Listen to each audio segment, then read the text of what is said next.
seguir, o tema a ser apresentado é a precedência da Igreja Católica em uma mesa oficial.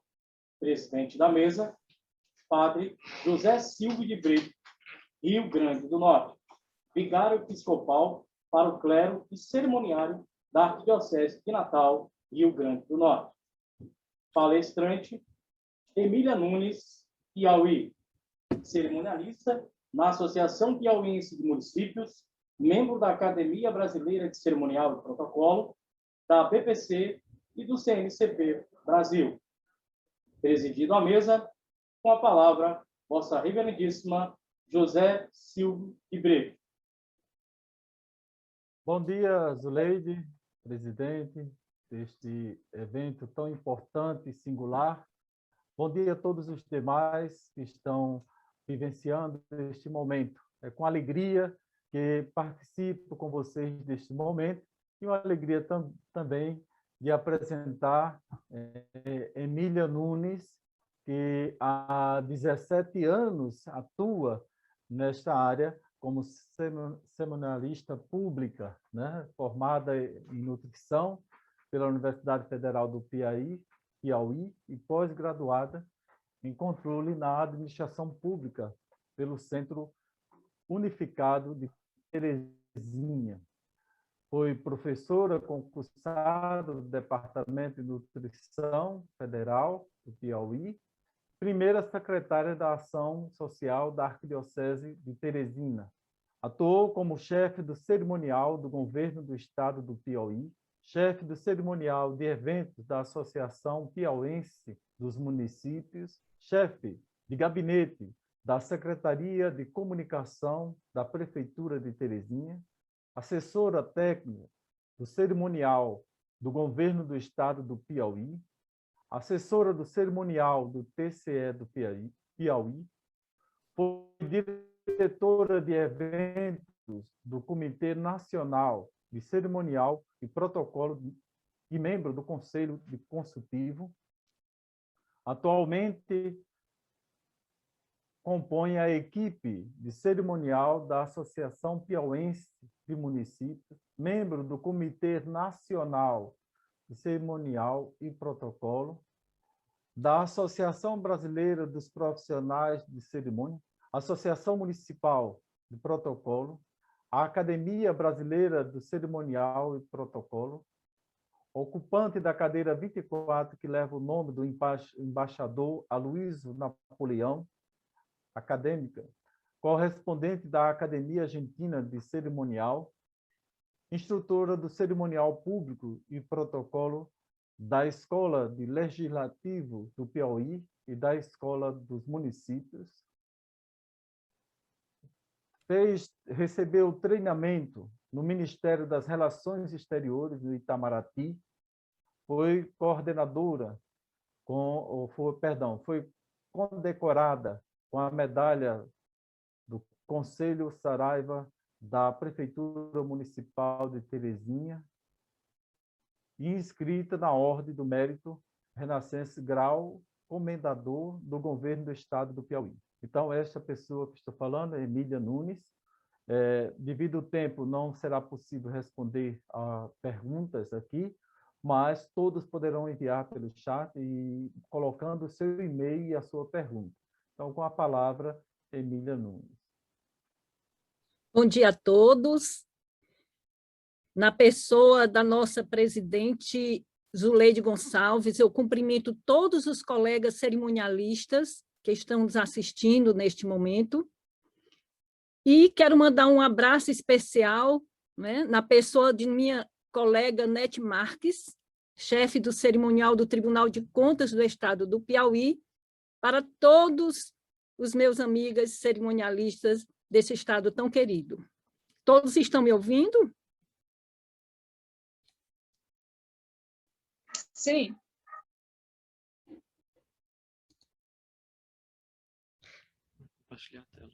Estamos sim, Emília, pode continuar. Vou compartilhar aqui a tela, só um minuto. Um minutinho para o compartilhamento de tela.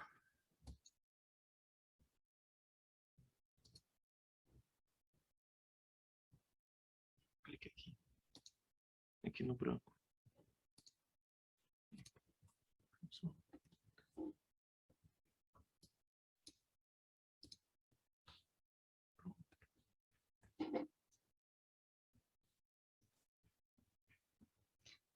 Bom, então, nosso tema que nós vamos estar discutindo, bem rapidinho, porque o tempo é curto, é a precedência da Igreja Católica em mesas oficiais.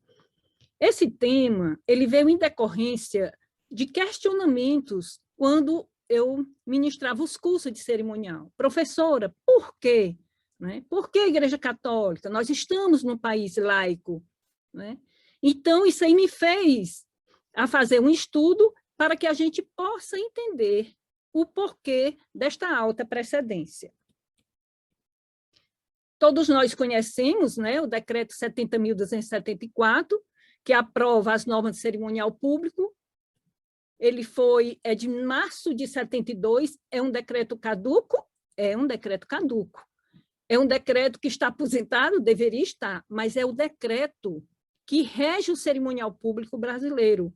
É ele que nos orienta, certo? Então, a ele devemos seguir.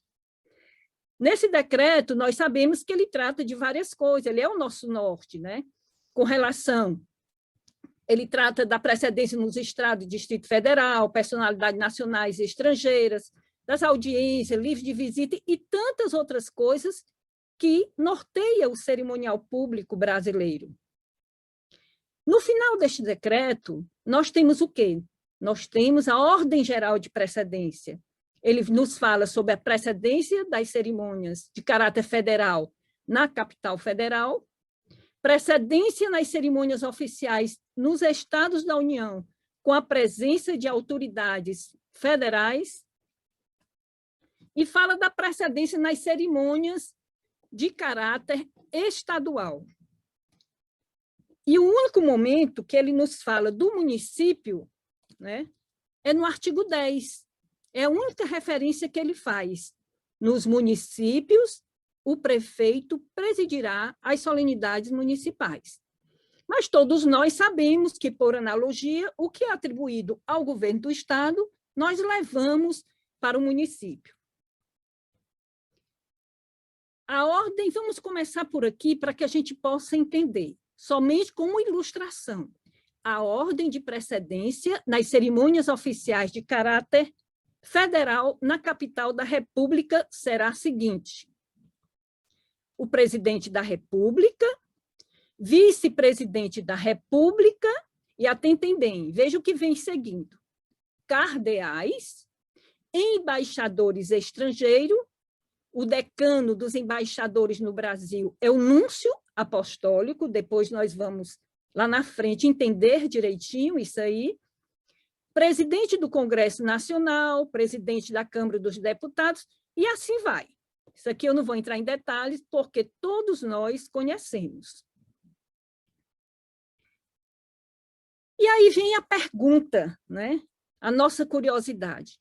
Por que a Igreja Católica tem alta precedência em uma mesa oficial? Voltemos um pouquinho na história. A Igreja Católica, ela foi criada há mais de 2000 anos, a partir dos ensinamentos de um galileu pertencente ao judaísmo, conhecido por Jesus de Nazaré. Quem não conhece a passagem bíblica em Mateus 16, 18, que diz: pois eu te digo que tu és Pedro, e sobre esta pedra edificarei a minha igreja. Foi a partir daí que nós tivemos a instituição da Igreja Católica, tendo como primeiro Papa Pedro. A Igreja, ela tem 2 representantes oficiais. Um representante junto à Igreja local e o governo de determinado país, que chama-se o núncio apostólico, e o representante junto aos países que a Igreja não tem relações diplomáticas, mas somente relacionado à Igreja Católica, que é o que nós chamamos de delegado apostólico. A Igreja Católica, ela é representada pela Santa Sé, e tem sua sede no Estado do Vaticano, que está encravada na cidade de Roma, na Itália. A Santa Sé, gente, ela é composta pela Cúria Romana, isto é, o bispo de Roma, que é o Papa, e as autoridades que o auxiliam no governo da Igreja Católica ao redor do mundo. E a Santa Sé ganhou o reconhecimento de uma personalidade jurídica interna através da Lei das Garantias, promulgada em 1871. E o que é que dizia essa Lei das Garantias? Tal legislação conferia ao Papa uma soberania internacional por não depender de nenhum dos poderes italianos, nem o executivo, nem o legislativo e nem o judiciário, de modo que a soberania da Igreja Católica estava fundamentado de modo incontestável. A Santa Sé, vejam a grandeza, a Santa Sé mantém relação diplomática nos 5 continentes com quase 200 países. Quase 200 países. Na maioria dos países que a Santa Sé mantém relação diplomática, o seu representante, que é o núncio apostólico, é considerado o decano do corpo diplomático, não é? Acreditado perante aquele Estado e o que foi respeitado, inclusive pelo artigo 16 da Convenção de Viena sobre Relações Diplomáticas em 1961. E o que é que diz esse artigo? O presente artigo não afeta a prática que existia ou venha a existir no Estado acreditador com respeito à precedência do representante da Santa Sé. Então, nas solenidades públicas, quando nós temos os embaixadores, é o núncio apostólico o primeiro na ordem de precedência. Eis, gente, o que diz o desembargador Cleones Cunha em seu livro Relações Igreja-Estado. A Igreja Católica, como nenhuma outra religião ou igreja, em razão de sua origem institucional e de sua história, de seu valor moral e especialidade sobre a humanidade, a paz e os direitos humanos, e não por ser uma potência territorial, populacional, militar, comercial ou econômica. É um sujeito sui generis de direito internacional, pois, através da Santa Sé, seu governo central, formado pelo Romano Pontífice com a Cúria Romana, celebra tratados internacionais, sejam concordatas ou outras convenções. Mantém relações diplomáticas com os estados, estabelecendo relações diplomáticas permanentes, ativas e passivas, e é mediador de conflito entre as nações para a paz. Outra, gente, a Santa Sé participa também como observadora ou membro das organizações ou organismos intergovernamentais. Aqui eu vou citar apenas alguns.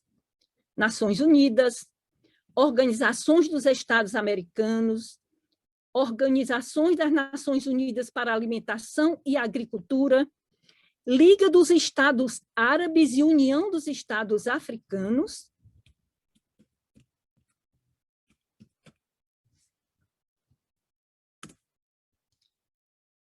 Organização Internacional do Trabalho, Agência da ONU para Refugiados, Unesco, Organização Mundial da Saúde, UNEP e o PNUD, fora outras organizações, aqui para dar apenas uma ilustração. Desta forma, observamos que a Santa Sé apresenta um histórico de relação entre Estados, e o Brasil foi o primeiro país fora da Europa a receber um representante papal, que aconteceu em 1808. Já em 2008, no Estado da Cidade do Vaticano, foi assinado, na época do governo Lula, o Acordo Brasil-Santa Sé, que foi aprovado pelo Congresso Nacional em 2009. E o que dizia uma parte desse acordo? Transcrevi aqui.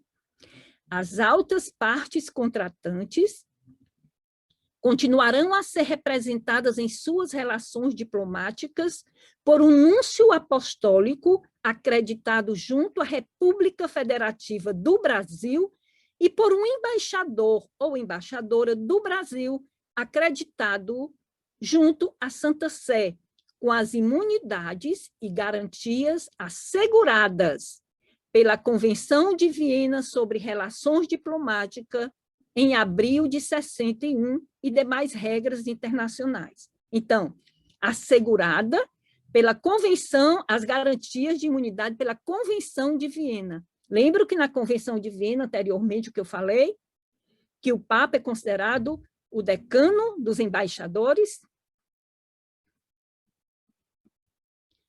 Atualmente, nós temos mais de 100 diferentes denominações de igreja. Nós temos igreja de um quarteirão, né? Pelo menos aqui no nosso estado, aqui na nossa Teresina, tem local que em um quarteirão a gente tem uma igreja, ó, igreja de várias denominações.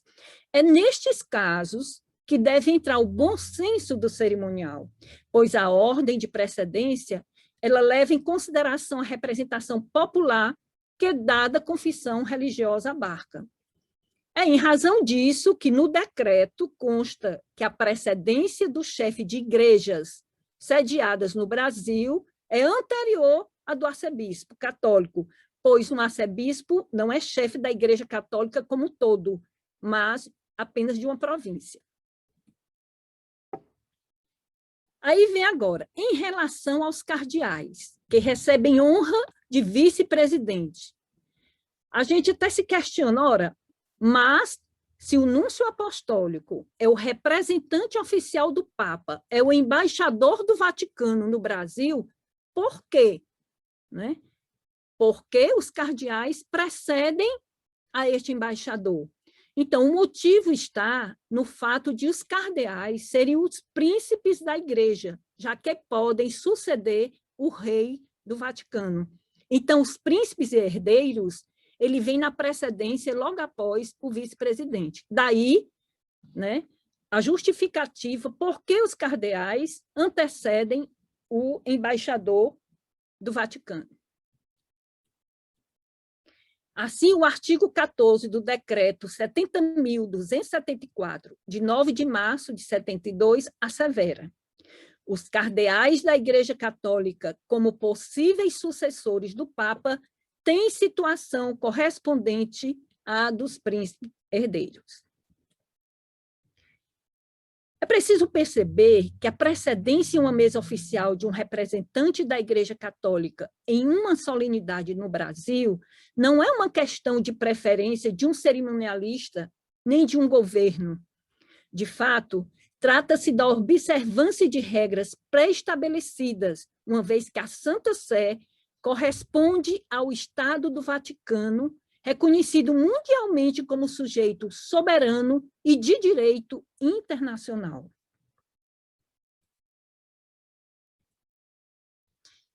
Aqui coloquei para ilustrar alguns momentos, né, que acontece com o Papa e outros chefes de Estado. O presidente da Argentina, sendo recebido pelo Papa Francisco. Vaticano assina acordo histórico com a China para nomeação de bispos. Papa Francisco visita Moçambique. Visita do Papa Francisco a Washington. Vaticano assina tratado que reconhece Estado palestino. Dilma recebe credenciais do núncio apostólico. E assim nós teríamos inúmeras formas de ilustrar essa importância da Igreja Católica. A história e a caminhada da Igreja Católica leva até mesmo os países que não são considerados católicos receberem o Papa com respeito de um chefe de Estado. Vejam, nas fotos você observa, vejam a grandeza da recepção dada ao Papa Francisco nos Emirados Árabes. Ou também, vocês tomaram conhecimento, com certeza, do convite para visitar a Coreia do Norte.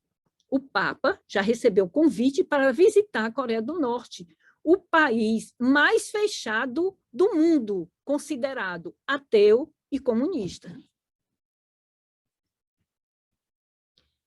Vejam também a recente viagem histórica do Papa Francisco como peregrino da paz ao Iraque em momento de tensão e violência, num país de mais de 40 milhões de pessoas, com apenas mais de 40 milhões de pessoas, quase todos muçulmanos, e apenas 400 mil cristãos. Esta foi considerada uma das viagens mais importantes de seu pontificado.